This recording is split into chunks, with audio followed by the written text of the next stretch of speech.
So you guys are going to get to do something fun today. You are going to be in our podcast that we are going to record here live.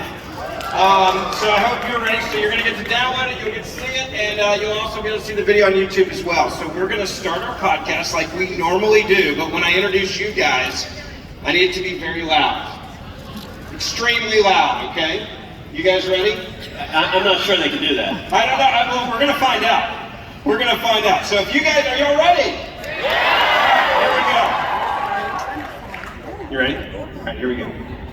Welcome. It is The Verdict with Senator Ted Cruz, Ben Ferguson with you. We are live at Turning Point in Florida with an audience.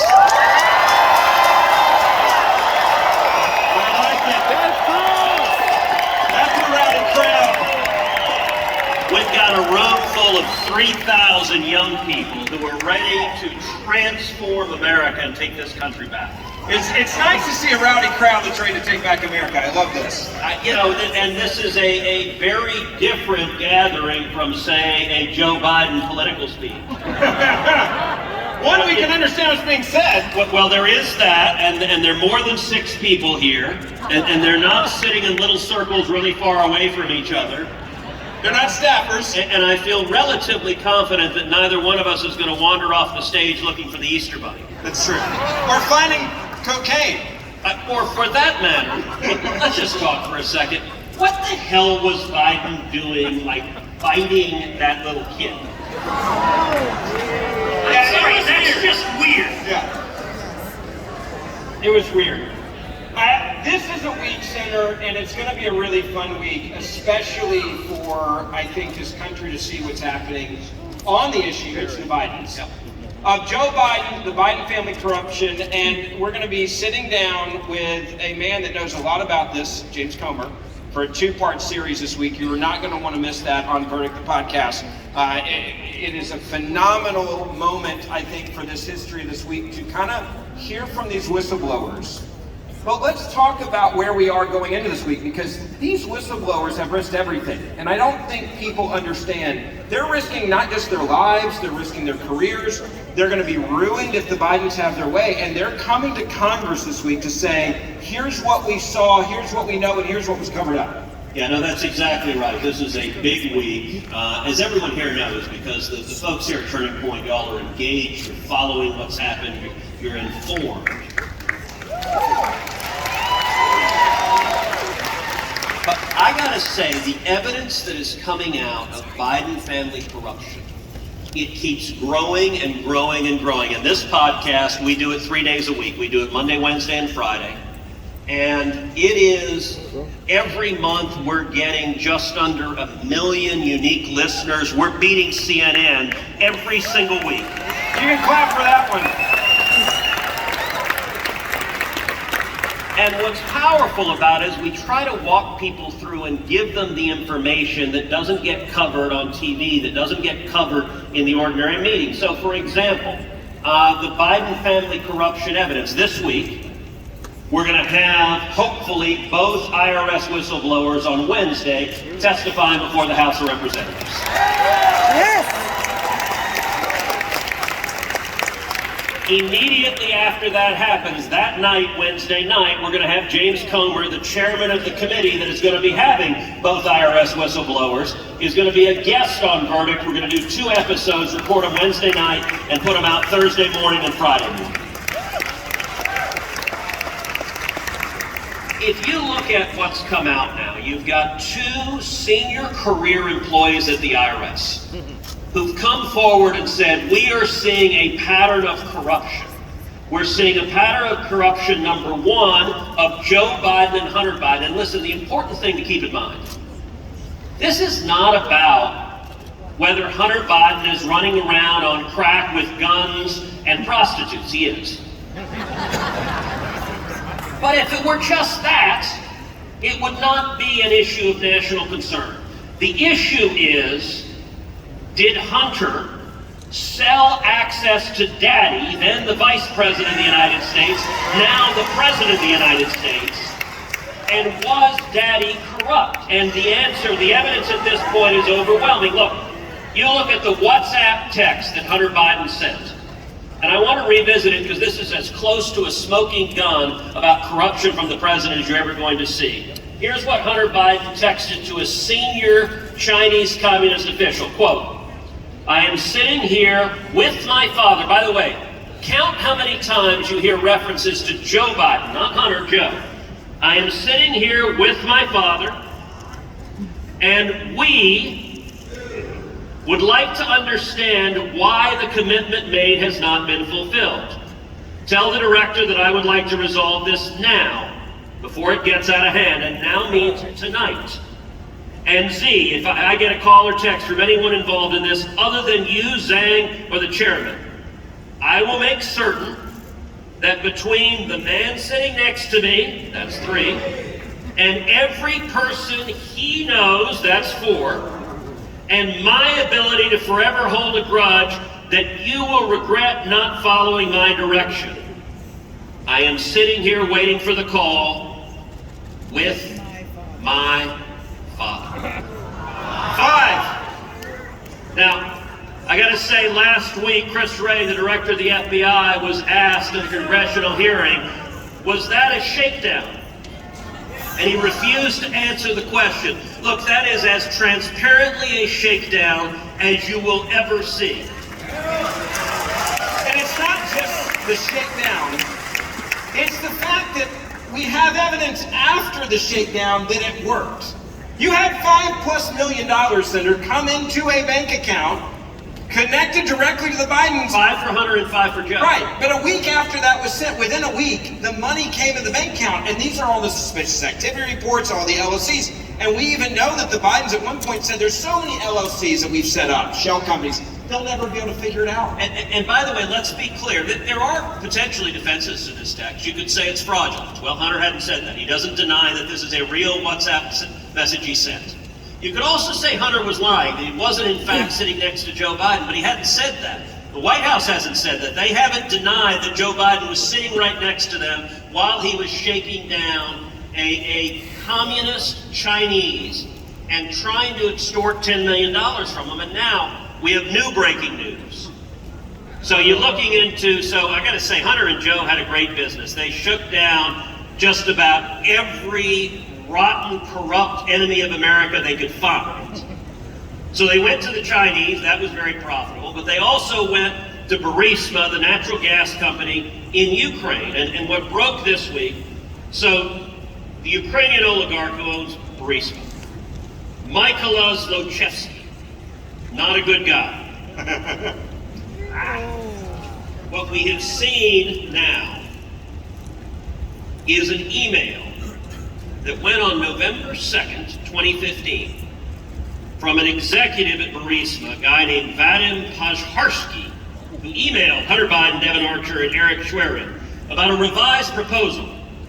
And here's what the email says: "My only concern is for us to be on the same page re our final goals. With this in mind, I would like to formulate a list of deliverables, including but not limited to a concrete course of actions, including meeting communications resulting in high-ranking U.S. officials in Ukraine, U.S. ambassador, and the U.S. publicly or in private communications expressing their positive opinion and support of Nikolai," who's the oligarch, "Burisma, at the highest level of decision makers." Mind you, we've talked on Verdict before about what expertise did Hunter have in oil and gas and natural gas. He didn't speak Ukrainian. He probably couldn't find Ukraine on a map. Well, we now know what his expertise was. His expertise was daddy. His expertise was his last name. And just to show there was no subtlety here, this is the sentence that is most important, which is, "The ultimate purpose to close down for any cases, pursuits against Nikolai in Ukraine." Now that is in writing. From Burisma, the ultimate purpose, why did they pay Hunter Biden $83,000 a month? The ultimate purpose is to close down any cases, pursuits against Nikolai in Ukraine. Well, you know what? 3 months later, Joe Biden traveled to Ukraine. 3 months later, Joe Biden sat down with leaders in Ukraine and he engaged in a quid pro quo. Remember quid pro quo? Oh, yeah. He made a very explicit quid pro quo. He said, we're going to hold up over $1 billion in U.S. aid unless you fire the prosecutor who's investigating the Ukrainian oligarch. And Joe Biden, who's on film saying it, his response was, well, son of a bitch. They fired him. Now, what this email is really significant, and this is why the podcast matters, because it takes you into the substance. Why is this email significant? Because the ridiculous Democrat talking point that their cheering squad in the corporate media repeats is they say, no. That prosecutor was fired because he wasn't vigorous enough in prosecuting corruption. It really is a ludicrous point, but that's their talking point. Well, you know what? We now have in writing 3 months before Joe Biden got on the plane, the ultimate purpose is get that guy fired. And I gotta say, the oligarch got what he paid for. He purchased a vice president, he got a vice president, and the vice president got the prosecutor fired in Ukraine. I want to ask you, Chair, for that. I want to ask you this question about these whistleblowers and just how brave they are this week. They're coming forward, we mentioned this a moment ago, they're risking everything. They're risking their careers, they're risking, I would argue, their lives. They are risking retaliation from a DOJ and an FBI and the Biden administration. If they come forward with what we expect them to come forward with, how damning is this to Joe Biden specifically, and does this put his presidency at risk now? It absolutely does. This testimony, it's important to understand, this testimony is not from right-wing Republicans. It's not from people that have an axe to grind against Joe Biden. These are career IRS employees. One of them, Gary Shapley, has testified as a senior supervisory agent. Another one, who we only know as Mr. X. But we also know he is a gay Democrat married to a man. And he's a career IRS employee. Now, on the face of that, that self-identified information does not suggest some right-wing activist who hates Joe Biden. What it suggests is someone who looked at this and said, this is fundamentally corrupt, because what those whistleblowers have testified to is that Merrick Garland, the Attorney General, lied, and he lied under oath to Congress in response to questioning that I asked him. Let's say that again. That's big. So I asked him in the Senate Judiciary Committee, and Merrick Garland said under oath there is zero political interference in the investigation into Hunter Biden and Joe Biden. The whistleblower said he was lying. Not only that, the whistleblower said that he conducted conduct that is obstruction of justice. And let me be clear what should happen. Number one, I've called for this already. The Department of Justice needs to appoint a special counsel to investigate and prosecute Merrick Garland for lying under oath and obstruction of justice. Amen to that. Number two, the House of Representatives should impeach Merrick Garland.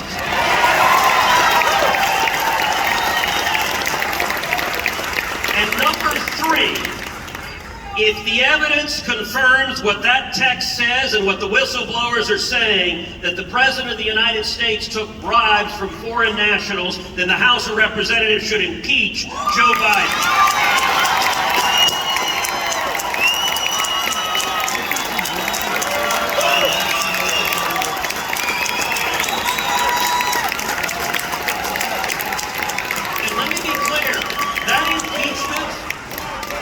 Impeachment is not for high crimes and misdemeanors. Remember all the discussions about high crimes and misdemeanors? The Constitution provides for impeachment for treason, bribery, or other high crimes or misdemeanors. Well, bribery is explicitly listed, and if the big guy, and by the way, the IRS whistleblowers say they were prevented from investigating the big guy, Merrick Garland said no questions about Joe Biden, including, you know, one thing they weren't allowed to ask? All right, Hunter Biden says this text, I'm sitting next to my father. The investigators said, hey, can we look at GPS to see if Joe Biden was sitting next to Hunter Biden? And DOJ, according to the whistleblower, said, nope, don't want to know that. No, that would be a problem. Don't look at that at all. Is it because maybe they know that they were actually sitting next to each other? Is there a good chance in their case? That might be the reason why. So what I'm wondering is, when he was sitting next to him, which one was holding the bag of cocaine? Yeah. Well, the text this was well written. And clear, by the way, you go into one of the most secure buildings in the world with cameras everywhere, with Secret Service agents everywhere, and really, who can figure out who's cocaine is? Right next to the Oval. Who hasn't taken a Schedule I drug into the White House, left it right there, and suddenly the Secret Service, oh, no, can't figure it out, don't want to know. What's even more shocking is, did you guys see this story? This is amazing. You and I talked about this on Verdict the other day. When the Secret Service were asked by Congress about the cocaine, they're like, oh, we found other drugs there too. Oh yeah. They found a bunch of weed. I mean, look, these are Democrats. We're surprised when they're not stoned. All right. So for the end of the podcast, we're going to do a couple of things. One, we're going to do a Q&A with you guys now. So you guys are going to get a chance to be on Verdict. I have no idea what y'all are going to ask, but that's okay. I have no idea what we're going to say in response. So we're going to do that. Microphones are where? Microphone right there, microphone right there. All right, so come on up. We're going to ask you, because this is going out live. If you have a question, ask it briefly. We do this, by the way, on lefty college campuses. And our rule on a college campus, we say if you have a hostile question, if you have a mean and antagonistic question, come to the front. So, all right, let's start. Who's first in line? Hello, Ted. My name is Caden Smith. I'm from the great state of Nebraska. And my question for you is, how do we control the narrative here with the Democrats? Like, how do we get them out of our schools? How do we just, totally shut down leftist ideology? It is a fabulous question. So let me say thank you for being here. A big part of it is what you're doing right here. A big part of it is being here, being smart, being engaged, being educated, knowing the facts, and understand what you're dealing with. Understand that you're dealing with, number one, a corporate media that lies. They are not journalists. They are not trying to inform. They are propagandists. They are the left wing of the Democrat Party. Number two, for young people, the Democrat socialist agenda is to control every aspect of your lives, to control what you think, what you believe, how you worship, how you act, everything. These are the same idiots that shut the country down, that shut schools down, and that shut skate parks down. They literally brought bulldozers in sand to stop people from skating because, That's where you get COVID. you get COVID by skating outside. By the way, I gotta say, a joke that I tell that my wife Heidi hates when I tell. But you ever notice a guy driving down the road, alone in a car, wearing a mask? And I gotta say, every time I see that, that's kind of like a guy laying alone in a bed, wearing a condom. Like, what exactly is the point here? What are you trying to accomplish? I'm not sure I want to know. You definitely don't want to know. But look, I want to say what y'all are doing, young people are getting screwed by the agenda of the radical left. And every one of you have a platform in your high schools, in your colleges, with your friends, with your family. Use your platform. Listen, how do we communicate and win the narrative? We started this podcast now nearly 4 years ago to do that. So I want to ask everyone here to do something to help control the narrative, which is pull out your cell phone right now and text the word verdict, VERDICT. Text the word verdict to the number 24005. Let me give you that number again. 24005. Text the word verdict. What you will get is a link to subscribe to Verdict. And the reason we put this out is to give you the information, look, discussing the email that just came out saying the ultimate purpose of Burisma was to get the prosecutor fired. You know where you won't find that? CNN, MSNBC, ABC, CBS. And sometimes Fox. And look, to be honest, on the networks, they don't have the time. I go on Fox all the time. I go on Newsmax. I go on OAN. You can go do a 5-6 minute interview. You can get into a little bit of this.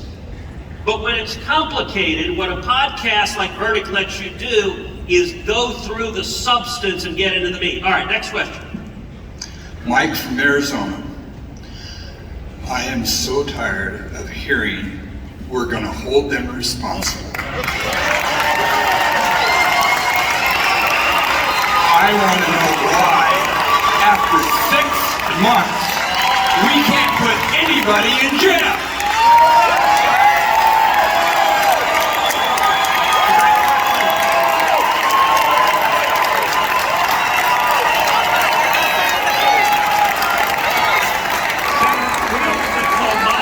Thank you for that question. You are exactly right. It is infuriating and frustrating. And let me tell you why people haven't gone to jail. Because under our Constitution and the federal government, the only people who can bring a prosecution is the executive branch of the government, and in particular the United States Department of Justice. That means no member of the legislature can bring an indictment, no member of the legislature can convene a grand jury, no member of the legislature can prosecute a case. Likewise, no member of the court, no judge can say, I'm going to prosecute someone. It is only the executive branch, and it is why it is such a tragic disaster that we have a Biden administration led by Merrick Garland, the most political attorney general in history, who refuses to enforce the law. And so, the chances that Merrick Garland will prosecute Joe Biden or Hunter Biden or anyone else, and to be clear, the deal with Hunter Biden is not a prosecution, it is a sweetheart deal meant to insulate Hunter and protect Joe Biden, the big guy. The chances that Merrick Garland will prosecute them are zero, which means here's what we need to do. In Congress, the House can impeach, and I believe the House should impeach Alejandro Mayorkas, should impeach Merrick Garland, and should impeach Joe Biden. That we can do a Constitution. Now to be clear, when all three of them are impeached, the chances that the Senate will convict are zero. Because Senate Democrats don't care. They could have videotape of Joe Biden taking bribes from foreign officials. They don't care. They wouldn't vote to convict. I joke that you could have videotape of Joe Biden strangling children under a full moon while listening to Pat Benatar. And no Democrat would vote to convict. And you know what the media lost their minds about? Pat Benatar! Pat Benatar! Yeah. They're like, what has he got against Pat Benatar? I'm like, guys, you're missing the point here. Stay focused. So what I will say, and state attorneys general, you're right that local prosecutors, if there have been local crimes, can bring cases. But let me say, what we can do is every person here can educate and inform and help people know about the corruption and illegality, and we can hold people to account politically, and then we've got to throw the bums out of the executive branch and get a new administration that will enforce the law and prosecute the criminals. All right, last question. Denise Nystrom from Bonita Springs, Florida. First of all, Senator Cruz, I just want to thank you for your leadership. You have integrity. We love you. Thank you. So I am a grassroots conservative candidate who ran for school board, but like many people, we get up against the machine and they have more money than they know what to do with. How do we win? Fantastic question. First of all, thank you for running for school board. That is a big, big deal. And let me encourage everyone here, get involved in elections, and get involved in elections at the presidential level, at the Senate level, at the House level, but also at school boards. We are winning school board races all over the country. You want to know the power of what y'all are doing? Take a look at Virginia. Virginia, in 2020, Biden won Virginia by 10 points. A year later, Glenn Youngkin, a Republican, won Virginia, and it was over the issue of schools and critical race theory and the radicals in those schools who were covering up sexual assaults by a boy dressed as a girl in a skirt who assaulted a teenage girl in a bathroom. And I gotta tell you, the moms in Virginia were so upset that a whole bunch of moms who had voted for Joe Biden said enough is enough is enough, and they flipped over and voted Republican. That's the power of what y'all are doing. And Miami-Dade is an example. We've seen school board races throughout Texas where this has happened. And let me make this final point. You want to understand how insane it is. There's a story that broke just a couple of days ago. New York is paying teachers who flunked the proficiency exam to be a teacher, paying them $1.8 billion. because when they flunked the proficiency exam, they lost their job, and they brought a lawsuit. And New York just settled. Mayor Bill de Blasio, in his final weeks going out, he's giving teachers who flunked basic proficiency, they're getting checks of $1 million, $2 million apiece. Now, New York spends about $38,000 per student in its public schools. It has terrible results. Many of the kids come out not being able to read. And now, you want to know what happens when Democrats are in charge? They write $2 billion worth of checks, and they ensure you can't actually have qualified teachers teach your kids. You can't expect teachers to know how to do reading or writing or arithmetic, and that is hurting low-income kids throughout this country. In New York, if you're a low-income kid, if you're an African-American kid, if you're an Hispanic kid, the Democrats say, you don't have a right to an education. What we care about is the teacher that can't pass the test, and we're going to give them $1 million and let them keep teaching you when they don't know what it is they're teaching you. That is idiotic. And so what I want to say to everyone on Turning Point, everyone watching this on YouTube, everyone listening to it and downloading the podcast at home, share this with your friends. Say, is it a good idea for kids, and especially our most vulnerable, is it a good idea to have them taught by teachers that don't have basic proficiency and that flunk the test? Because that's what New York Democrats are doing, and those are the kind of issues that turn suburban moms who voted Democrat previously into saying, this doesn't make any sense. I'm going to stand with our kids, and I'll tell you, the high school and college kids here, y'all have a better platform and a better voice to speak the truth than anyone. So thank you, Turning Point. Thank you to the men and women. God bless you.